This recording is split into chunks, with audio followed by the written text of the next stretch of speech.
For centuries, a silent narrative has haunted the corridors of power, a persistent whisper that somewhere, hidden just beyond the veil of perception, exists a secret society manipulating world events from behind the scenes.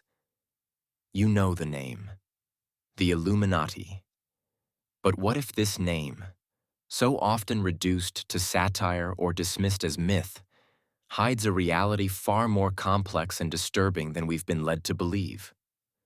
What if their influence isn't just some relic of 18th century revolutionaries, but a very real force embedded in our modern institutions, our culture, our daily lives, camouflaged by symbols that stare us down from billboards, dollar bills, and music videos? Maybe you've already seen the signs and just didn't know what you were looking at. This story doesn't begin with shadowy globalists or false flag operations. It begins in 1776, not in Philadelphia, but in Bavaria. A former Jesuit and professor of law, Adam Weishaupt, ignited what he believed would be an intellectual revolution. He called his society the Perfectibilists, later renamed the Illuminati. His vision was as ambitious as it was controversial: to dismantle the authoritarian rule of monarchies and the dogmatic grip of the Church, replacing them with a rational society ruled by enlightened minds. This wasn't some fringe book club in candlelit basements.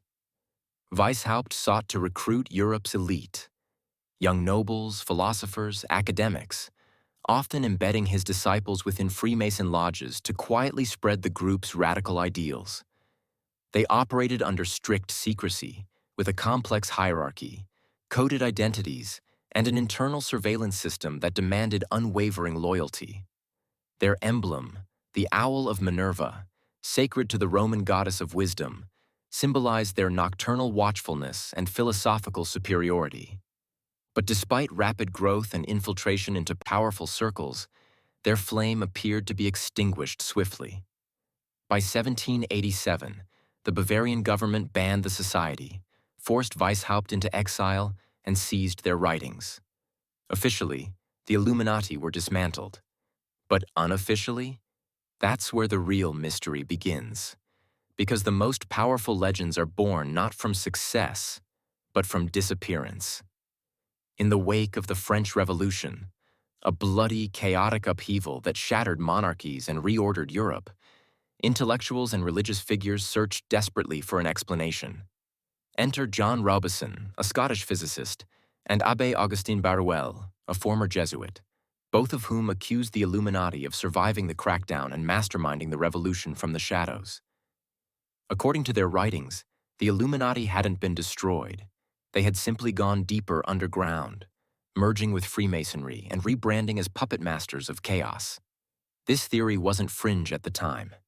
It ignited widespread panic in Europe and even reached the early United States, where founding fathers debated whether the Illuminati posed a real threat to liberty. Their alleged goal?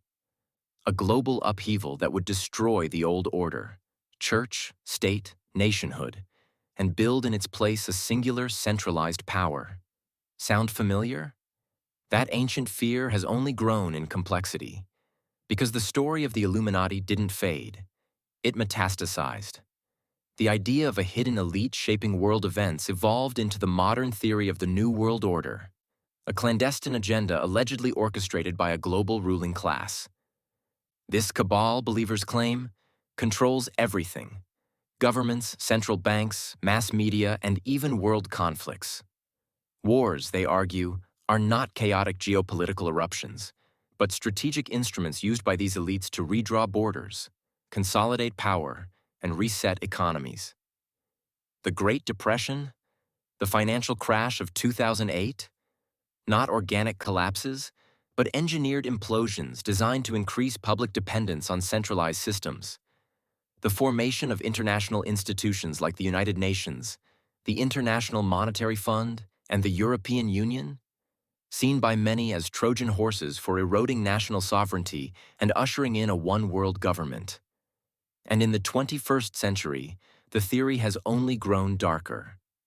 The terror attacks of September 11th are frequently cited by conspiracy theorists as false flag operations, deliberate acts of destruction used to justify endless war, surveillance, and the erosion of civil liberties. The COVID-19 pandemic, in the eyes of the most radical theorists, wasn't just a public health crisis. It was a social experiment, a controlled demolition of global capitalism used to initiate the so-called Great Reset, a term promoted by global think tanks and often linked by critics to totalitarian ambitions. In this interpretation, lockdowns weren't just health policies, they were test runs for compliance. Vaccine passports were preludes to digital ID systems. The reset wasn't a fix. It was the foundation for a new global operating system, one that would give the elite full control over travel, finance, health, and information. But how do these secret masters of reality communicate their presence without being exposed? Through symbols, hidden in plain sight. The Eye of Providence, also known as the all-seeing eye, is perhaps the most notorious. You've seen it, hovering above the unfinished pyramid on the back of the US dollar bill. Officially, it symbolizes divine guidance.